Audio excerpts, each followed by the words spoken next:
CM Dhami के दिल्ली दौरे से सियासी हलचल तेज। गृह मंत्री अमित शाह से मिले सीएम धामी ने केंद्रीय गृह मंत्री से मुलाकात कर की शिष्टाचार भेंट। सीएम धामी ने अमित शाह से कई मुद्दों पर की बातचीत।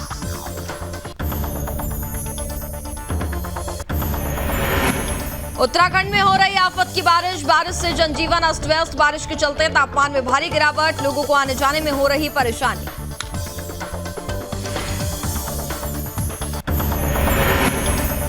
पुलिस मुख्यालय में समीक्षा बैठक आयोजित। मुख्य सचिव गृह राधा रतूड़ी समेत पुलिस महानिदेशक के साथ कई अधिकारी हुए शामिल। बैठक में कई मुद्दों पर हुई बातचीत।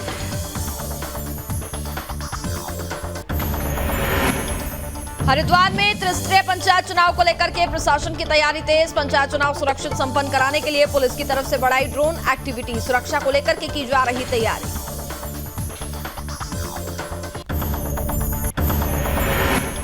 और रुड़की में होगा ज्योतिष सम्मेलन। ज्योतिषाचार्य रमेश सेमवाल ने पत्रकार वार्ता कर ज्योतिष सम्मेलन की दी जानकारी। सम्मेलन में 2024 लोकसभा चुनाव और गायों में चल रही बीमारी पर होगी चर्चा।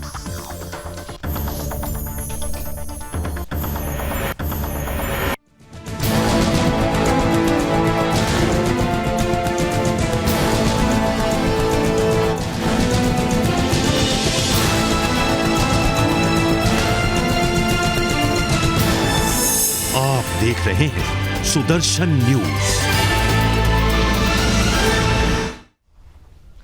नमस्कार, मैं हूं आपके साथ कनिका अरोड़ा और आप देख रहे हैं सुदर्शन न्यूज। बुलेटिन में रुक करेंगे उत्तराखंड की खबरों का। केदारनाथ धाम में पुनर्निर्माण के कार्य को लेकर के प्रधानमंत्री नरेंद्र मोदी के साथ हुई वीडियो कॉन्फ्रेंसिंग को लेकर मुख्यमंत्री पुष्कर सिंह धामी ने बातचीत की। सीएम धामी ने कहा कि केदारनाथ धाम में पुनर्निर्माण के काम चल रहे हैं और उसको किस प्रकार से तेज किया जा सकता है, कहां पर परिवर्तन किया जा सकता है, इन सब विषयों को लेकर के प्रधानमंत्री के साथ बातचीत हुई है।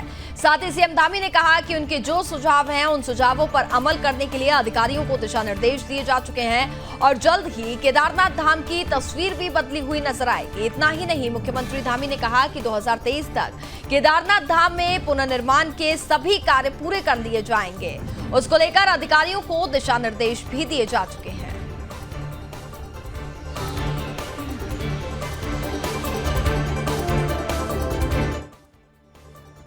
समय समय पर केदारनाथ जी का तो पहले से ही जो है वो चाहे वर्चुअल हो चाहे ड्रोन के माध्यम से लगातार उसकी समीक्षा करते रहते हैं। और आज केदारनाथ जी के साथ साथ बद्रीनाथ का जो मास्टर प्लान पर काम हो रहा है उस मास्टर प्लान पर भी चर्चा हुई। और साथ में जो कल्चर डिपार्टमेंट है उसमें भी बहुत रास्तों में से लेकर शंकराचार्य जी की जो समाधि है उस पर बहुत सारे काम कल्चर डिपार्टमेंट के पुरातत्व विभाग के अनुसार होने हैं।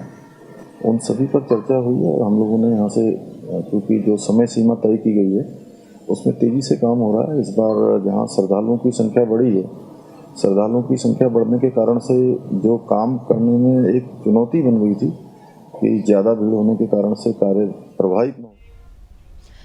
उत्तराखंड के सीएम पुष्कर सिंह धामी दिल्ली के दौरे पर हैं। वहीं मुख्यमंत्री पुष्कर सिंह धामी ने नई दिल्ली में केंद्रीय गृह मंत्री अमित शाह से मुलाकात कर शिष्टाचार भेंट की है। इस दौरान सीएम धामी ने केंद्रीय गृह मंत्री से बातचीत की। लगभग 1 घंटे तक चली इस मुलाकात में मुख्यमंत्री ने शाह को पिछले दिनों राज्य में विभिन्न जगह का आई दिव्य आपदा और साथ ही उन क्षेत्रों में किए गए आपदा प्रबंधन, राहत व बचाव कार्य को विस्तार से जानकारी दी है। दोनों नेताओं के बीच पुलिस आधुनिकीकरण के मुद्दे पर भी विचार विमर्श हुआ। आपको बता दें कि मुख्यमंत्री पुष्कर सिंह धामी और गृह मंत्री अमित शाह के बीच बुधवार को आपको बता दें लगभग 3 बजे मुलाकात हुई थी और ये मुलाकात लगभग 1 घंटे तक चली। मुलाकात का ब्यौरा देते हुए मुख्यमंत्री धामी ने बताया कि इस दौरान राज्य के विकास को लेकर के विस्तार से चर्चा हुई। खास तौर पर उन्होंने शाह को दिव्य आपदा में राज्य में हुई क्षति के बारे में जानकारी दी है। इस बीच केंद्रीय गृह मंत्री अमित शाह ने आश्वासन दिया है कि सुख दुख में केंद्र सरकार मजबूती से उत्तराखंड की जनता के साथ खड़ी है और आगे भी खड़ी रहेगी।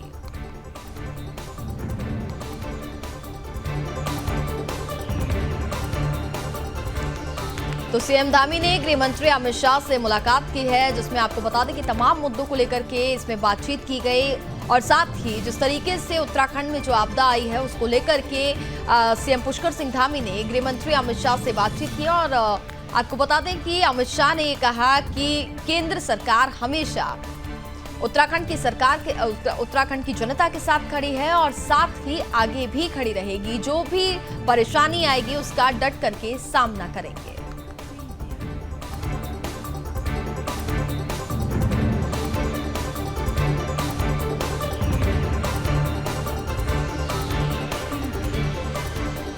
केदार घाटी में बीते कई दिनों से आफत की बारिश हो रही है। आपको बता दें कि लगातार बारिश होने से जनजीवन अस्त व्यस्त होने के साथ ऊंचाई वाले इलाकों के तापमान में भारी गिरावट महसूस की जा रही है। वहीं लगातार हो रही बारिश से किसानों की फसल को भारी नुकसान हुआ है, जिससे किसानों की फसल का हुए नुकसान का भविष्य के लिए अब ये चिंता का विषय बनने लगा है। इसके साथ ही आफत की बारिश से लोगों को आने जाने में भी काफी परेशानियों का सामना करना पड़ रहा है। आपको बता दें कि केदार घाटी सहित विभिन्न क्षेत्रों में हो रही मूसलाधार बारिश से मंदाकिनी सहित सहायक नदियों का जलस्तर निरंतर वृद्धि पर है। इसके साथ ही कई नदियों के जलस्तर बढ़ गए हैं। वहीं पुलिस प्रशासन की तरफ से लोगों को नदियों और तालाबों के पास जाने से मना किया गया है।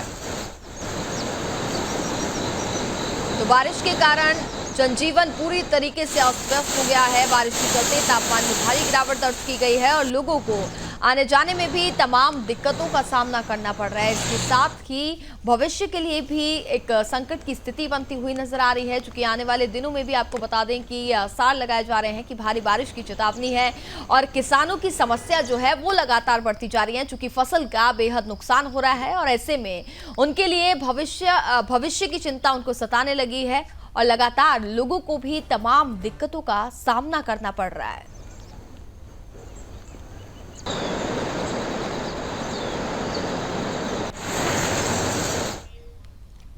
उत्तराखंड के देहरादून में पुलिस मुख्यालय में समीक्षा बैठक की गई। आपको बता दें कि इस समीक्षा बैठक में अपर मुख्य सचिव गृह राधा रतूड़ी, साथ ही पुलिस महानिदेशक अशोक कुमार समेत कई सीनियर आईपीएस अफसर शामिल हुए। इस दौरान राधा रतूड़ी ने मीडिया से मुखातिब होते हुए कहा कि सम्राट पुलिसिंग की दिशा में कदम आगे बढ़ाते हुए अब हाईकोर्ट में जमा होने वाले शपथ पत्र ऑनलाइन किए जाने, मुकदमे में जो गवाही होती है उसे ऑनलाइन कराए जाने की तैयारी है। इसके साथ ही उन्होंने कहा कि जिसके लिए बातचीत भी की गई है। राधा रतूड़ी का कहना है कि बच्चों व महिलाओं के साथ होने वाले अपराधों पर गंभीरता के साथ और संवेदनशीलता के साथ काम हो, ऐसी अपेक्षा की गई है। वहीं पुलिस महानिदेशक का कहना है कि ऑनलाइन इन दोनों व्यवस्थाओं से शपथ पत्र दाखिल होने वाली से लोगों को बड़ी राहत मिलेगी। शपथ पत्र का काम थोड़ा आसान है, लेकिन गवाही ऑनलाइन कराए जाने के लिए अभी बड़ी व्यवस्था करनी होगी, जिसकी तैयारी में पुलिस महकमा जुट गया है।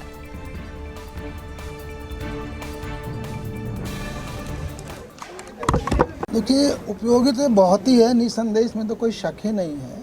और ऑनलाइन एफिडेविट कराने का प्रयास हम लोग कर रहे हैं। कहीं ना कहीं हाई कोर्ट के जो सरकारी जो हमारे गवर्नमेंट एडवोकेट्स होते हैं वो उनसे थोड़ा टाई अप होना है।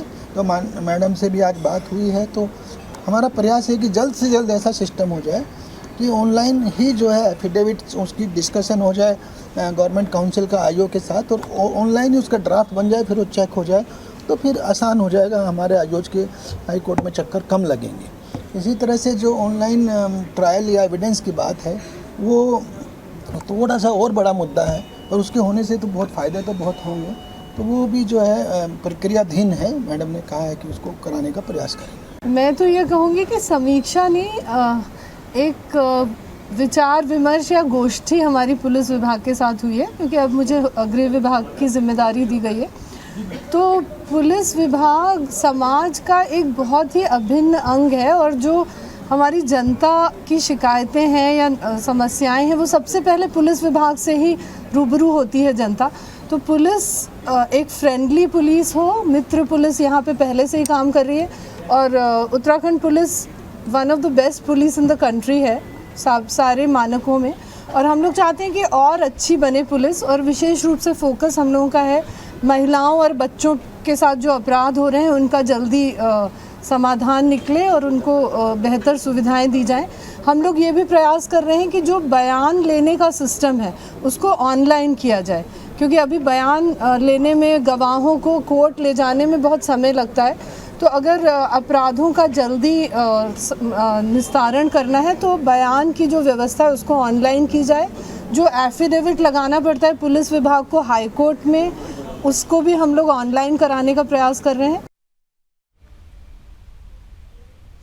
खबरों में आगे बढ़ते हैं। हरिद्वार में पंचायत चुनाव को लेकर पुलिस प्रशासन की तरफ से पूरी तैयारी की जा रही है। त्रिस्तरीय पंचायत चुनाव को लेकर के जिले के एसएसपी का प्रभार संभाल रहे डीआईजी योगेंद्र सिंह रावत के निर्देश में क्षेत्र की लक्सर थाने सहित पथरी और खानपुर थाना पुलिस द्वारा जगह जगह मुस्तैदी की जा रही है। आपको बता दें कि लक्सर के पुलिस उपाधीक्षक हेमेंद्र सिंह नेगी के नेतृत्व में त्रिस्तरीय पंचायत चुनाव के मद्देनजर ग्रामीण बाहुल्य क्षेत्र में अधिकांश शराबबंदी सहित आपराधिक गतिविधियों की रोकथाम के लिए अपने मुखबिर तंत्र को और भी ज्यादा सक्रिय किया जा रहा है। इसके अलावा मुख्यतः मोबाइल ड्रोन एक्टिविटी सिस्टम तैयार कर आसमान से क्षेत्र में पैनी निगरानी भी रखी जा रही है। इतना ही नहीं बल्कि फ्लैग मार्च के जरिए असामाजिक तत्वों को कानून व्यवस्था का पाठ पढ़ाते हुए उन्हें आगाह करने की भी कोशिश की जा रही है।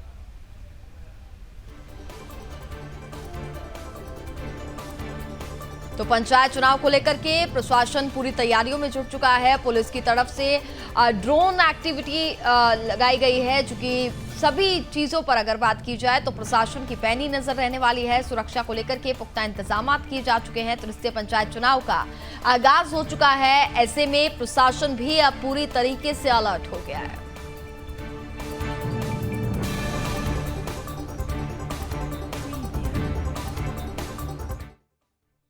देखिए, इस संबंध में जो आगामी पंचायत चुनाव है जिसके 26 तारीख को मतदान है, उसके संबंध में पुलिस द्वारा जो है हर थाना क्षेत्र में फ्लैग मार्च किया जा रहा है और ड्रोन के द्वारा भी इसमें निगरानी रखी जा रही है। जो इलीगल जो कार्रवाई करते हैं करी जा रही और अवैध शराब और अवैध हर चीज मादक पदार्थों के संबंध में भी पुलिस द्वारा कड़ी कार्रवाई की जा रही है और अभियोग दर्ज किए जा रहे हैं और उनको जो इस तरह के बैड एलिमेंट्स हैं उनको जेल भेजा जाए। उत्तराखंड के किच्चा के निवासी सैनिक भवन भट्ट अपनी ड्यूटी के दौरान वीरगति को प्राप्त हो गए। आपको बता दें कि सेना के जवान भवन भट्ट की ड्यूटी के दौरान पटियाला पंजाब में केनाल नहर में पांव फिसलने से वो बह गए थे, जिसके बाद एनडीआरएफ और पुलिस बल की मदद से 90 किलोमीटर दूर सैनिक भवन चंद्र भट्ट का पार्थिव शरीर प्राप्त हुआ। वहीं ये खबर सुनकर के घर और गाँव में शोक की लहर दौड़ गई है, जिसके बाद सैनिक सम्मान के साथ आज बलिदानी का पार्थिव शरीर पटियाला से उनके जवाहर नगर स्थित घर में सेना के वाहन से पूरे सम्मान के साथ उनका पार्थिव शरीर को उनके गांव ले जाया गया। फिलहाल दिवंगत सैनिक भवन भट्ट का पार्थिव शरीर पूरे सम्मान के साथ अंतिम संस्कार किया गया।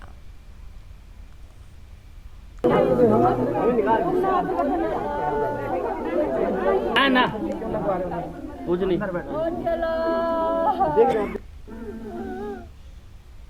उत्तराखंड के उत्तरकाशी में आफत की बारिश हो रही है। लगातार हो रही बारिश से लोगों का जनजीवन पूरी तरीके से अस्त व्यस्त हो गया है। इसी कड़ी में बीती रात को चिनाइलसोल्ट प्रखंड की दिचली गमरी पट्टी के अंतर्गत ग्राम पंचायत कुमराड़ा के थोला तोक में अतिवृष्टि के कारण एक मकान टूट गया। मकान टूटने के कारण घर के अंदर सो रहे आपको बता दें 2 लोग दब गए, जिसमें भट्ट देवी पत्नी और जुरुला लाल की मौत हो गई है। इसके साथ ही जुरुलाल गंभीर रूप से घायल हो गए हैं, जिसके बाद स्थानीय लोगों ने मामले की सूचना पुलिस को दी और वहीं मौके पर पहुंची पुलिस ने मामले को दर्ज कर शव को पोस्टमार्टम के लिए अस्पताल भेज दिया है। इसके साथ ही घायल व्यक्ति को अस्पताल में भर्ती करा दिया गया।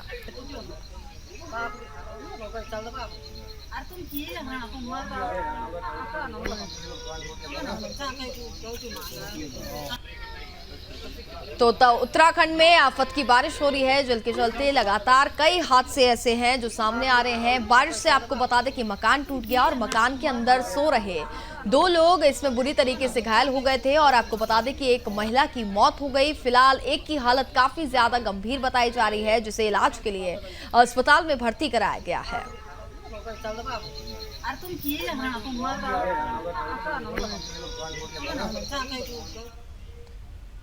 जनपद उत्तरकाशी के दशकी व भंडारसियों पट्टी के कई गांव के ग्रामीणों के आराध्य देव भगवान नागराजा देवता का मेला लगा।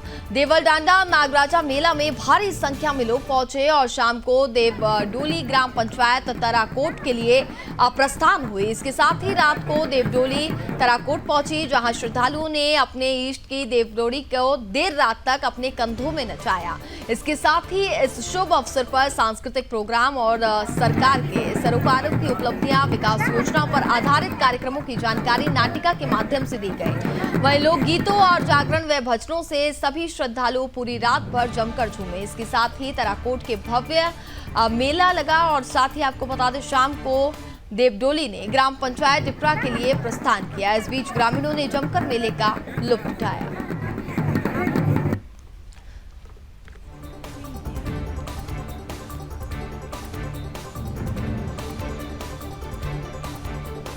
उत्तराखंड के उत्तरकाशी में लगातार हो रही बारिश से लोगों का जनजीवन अस्त व्यस्त हो गया। इसी कड़ी में गंगोत्री हाईवे पर पहाड़ी से पत्थर गिरने से मार्ग अवरुद्ध हो गया। आपको बता दें कि मार्ग बंद होने से गंगोत्री हाईवे के चारों तरफ वाहनों का लंबा जाम लगा हुआ है। लोगों को आने जाने में तमाम दिक्कतों का सामना करना पड़ रहा। वहीं सुरक्षा के लिहाज से यात्रियों को रोका गया है। इसके साथ ही वाहनों को सुरक्षित स्थानों पर रोका गया। इसके साथ ही पुलिस के जवान तैनात किए गए हैं। वहीं मार्ग को खोलने के लिए मलबा भी हटाया जा रहा है। तो उत्तराखंड के उत्तरकाशी में लगातार बारिश का कहर देखने को मिल रहा है, जहां हाईवे पर आपको बता दें कि लंबा जाम लग गया। लोगों को आने जाने में तमाम दिक्कतों का सामना करना पड़ा। सुरक्षा को लेकर के यात्रियों को वहां पर रोक दिया गया था, क्योंकि लगातार घटनाएं घट रही हैं इस बारिश के मौसम में। ऐसे में प्रशासन भी काफी ज्यादा सतर्क है और अलर्ट मोड पर है।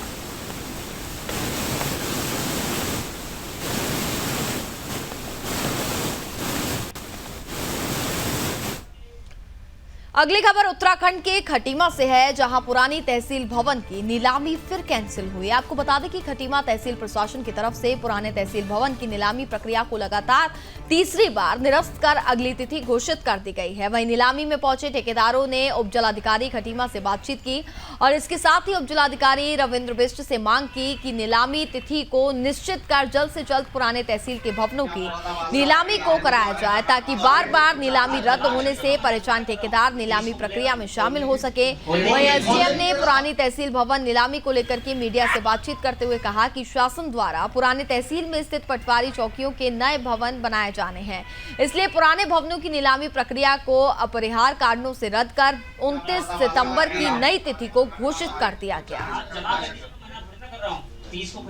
खोलने की डेट आप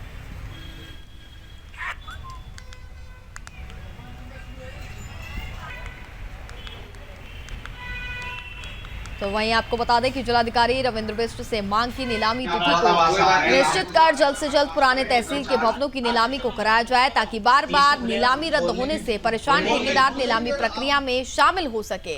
वहीं एसडीएम ने पुरानी तहसील भवन नीलामी को लेकर के मीडिया से बातचीत करते हुए कहा कि शासन द्वारा पुराने तहसील में स्थित पटवारी चौकियों के नए भवन बनाए जाने हैं, इसको लेकर के भी प्रक्रिया आगे की जा रही है।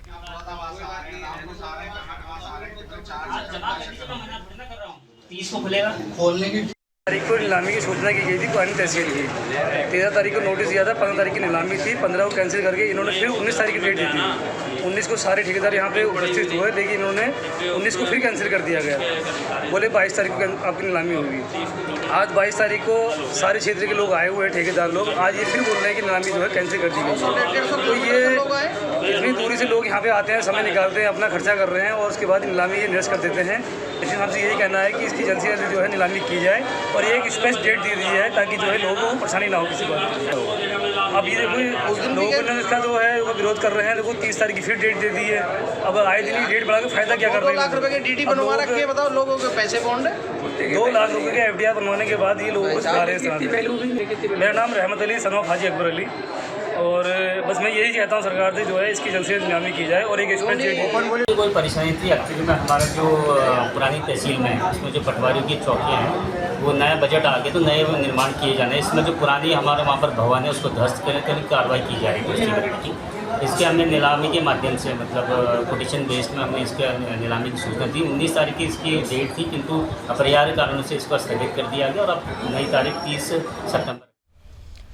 उत्तराखंड के लालकुआ में हाथियों का आतंक देखने को मिला। आपको बता दें कि लालकुआ विधानसभा क्षेत्र के बागज्वाला गांव में हाथियों ने किसानों की धान की कई एकड़ फसल रौंद डाली है। आपको बता दें कि बीती रात हाथियों ने बागज्वाला गांव में कई किसानों की धान की फसल को रौंद डाला है, जिससे काफी ज्यादा नुकसान हुआ।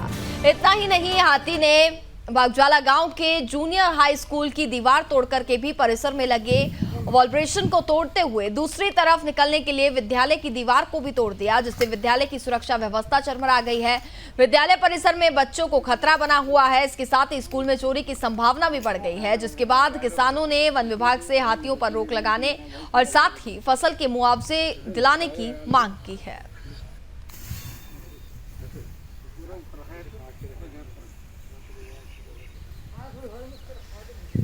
तो लालकुआं में हाथियों का आतंक देखने को मिला। हाथियों ने किसानों की धान की फसल को रौंद दिया है और आपको बता दें कि स्कूल की दीवार को भी तोड़ दिया गया, जिससे एक और चोरी का खतरा तो मंडरा ही रहा है और साथ ही बच्चों की सुरक्षा पर भी सवाल खड़े हो रहे हैं। अब आपको बता दें कि इस पूरे मामले को लेकर के जिसके बाद किसानों ने वन विभाग से हाथियों पर रोक लगाने और साथ ही फसल का मुआवजा दिलाने की भी मांग की है।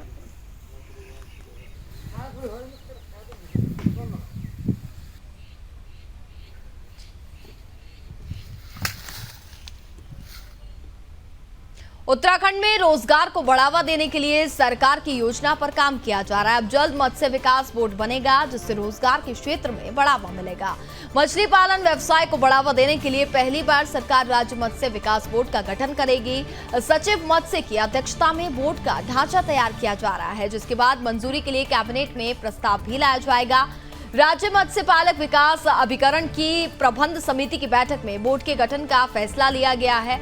राज्य में लगभग 6000 मीट्रिक टन मछली का उत्पादन किया जाता है। 11000 से अधिक लोग मछली व्यवसाय कर रहे हैं और प्रदेश में अभी तक कॉमन कॉर्प, सिल्वर कॉर्प और साथ ही राहू मछली का उत्पादन अधिक है। सरकार ने आने वाले 1 साल के भीतर मछली उत्पादन की 11000 मीट्रिक टन तक पहुंचाने का लक्ष्य रखा है। बाजार में बढ़ती मांग को देखते हुए सरकार की ट्राउट फिश उत्पादन बढ़ाकर के रोजगार के अवसर उपलब्ध कराने का योजना बनाई गई है। प्रदेश सरकार पशुपालन विकास के लिए उत्तराखंड पशुधन विकास बोर्ड की तर्ज पर अब मछली पालन के लिए अलग से मत्स्य विकास बोर्ड बनाने जा रही है। राज्य मत्स्य पालक विकास अभिकरण की प्रबंध समिति की बैठक में बोर्ड का गठन का फैसला लिया गया। इस बोर्ड के ढांचे का प्रस्ताव बनाने की कवायद शुरू हो गई है। सरकार का मानना है कि बोर्ड के माध्यम से मछली पालन योजना को संचालित किया जाएगा।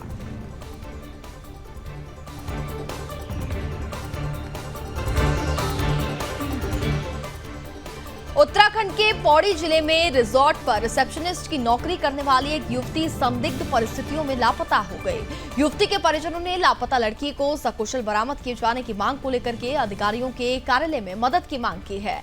आपको बता दें कि पौड़ी के राजस्व क्षेत्र गंगापुर भोगपुर में स्थित एक रिजॉर्ट की रिसेप्शनिस्ट रहस्यमय परिस्थितियों में 18 सितंबर को लापता हो गई थी और बता दें कि अंकिता भंडारी जनपद पौड़ी के श्रीकोटपट्टी नांदुसिया की रहने वाली बताई जा रही है। वहीं लापता लड़की के परिजन ने मामले की शिकायत अपर जिलाधिकारी को की है और आपको बता दें कि इस पूरे घटनाक्रम से अवगत भी कराया गया। इसके साथ ही परिजनों ने राजस्व पुलिस पर मामले में लापरवाही करने का आरोप लगाते हुए मामले की जांच रेगुलर पुलिस से करवाने की मांग की है। वहीं अपर जिलाधिकारी ने इस मामले में परिजनों को भरोसा दिलाते हुए कहा कि अंकिता की खोज में कोई कसर नहीं छोड़ी जाएगी और जांच के बाद आगे की कार्रवाई की जाएगी।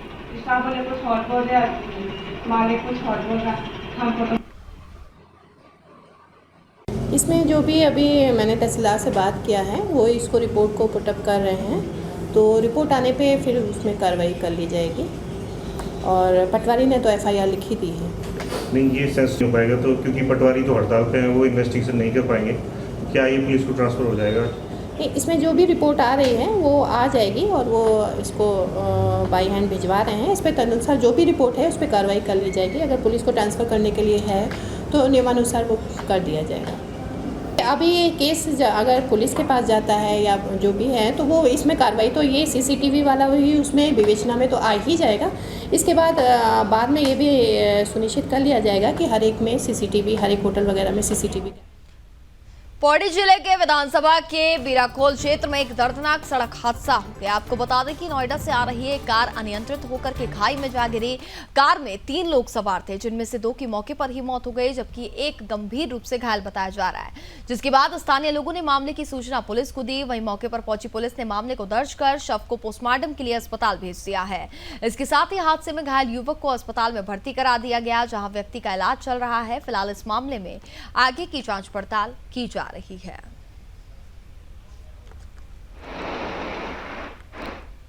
उत्तराखंड में मंगलवार को मौसम साफ बना रहा। वहीं उत्तराखंड मौसम विभाग ने अनुमान जताया कि बता दें अगले 4 दिन तक प्रदेश भर में मौसम बिगड़े रहने के आसार बने हैं। मौसम विभाग ने प्रदेश भर में 24 सितंबर तक भारी बारिश का येलो अलर्ट जारी किया हुआ है। मौसम वैज्ञानिकों के मुताबिक पहाड़ी इलाकों में कहीं कहीं भारी बारिश की संभावना है, तो कुछ इलाकों में तेज गर्जना के साथ बौछारें पड़ने और बिजली गिरने की भी आशंका है।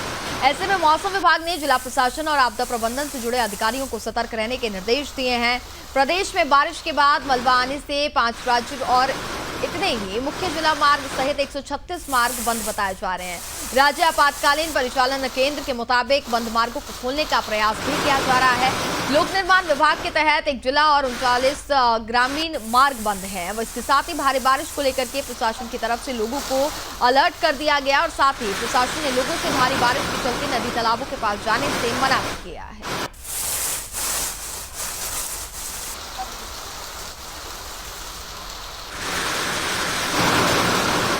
तो मौसम विभाग ने आने वाले 3 से 4 दिनों के लिए येलो अलर्ट जारी किया हुआ है। आपको बता दें कि लगातार प्रदेश में भारी बारिश के चलते काफी ज्यादा लोगों को दिक्कतों का सामना करना पड़ रहा है, साथ ही बेहद नुकसान भी हो रहा है। वहीं दूसरी ओर किसानों को इसके साथ ही प्रशासन ने लोगों से अपील भी की है कि भारी बारिश के चलते नदी तालाबों के पास ना जाएं और अपना ध्यान रखें, क्योंकि येलो अलर्ट भी जारी किया गया है।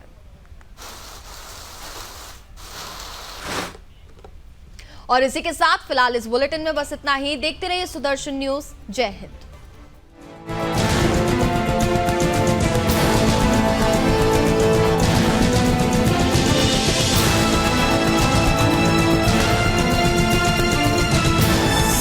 आप देख रहे हैं सुदर्शन न्यूज।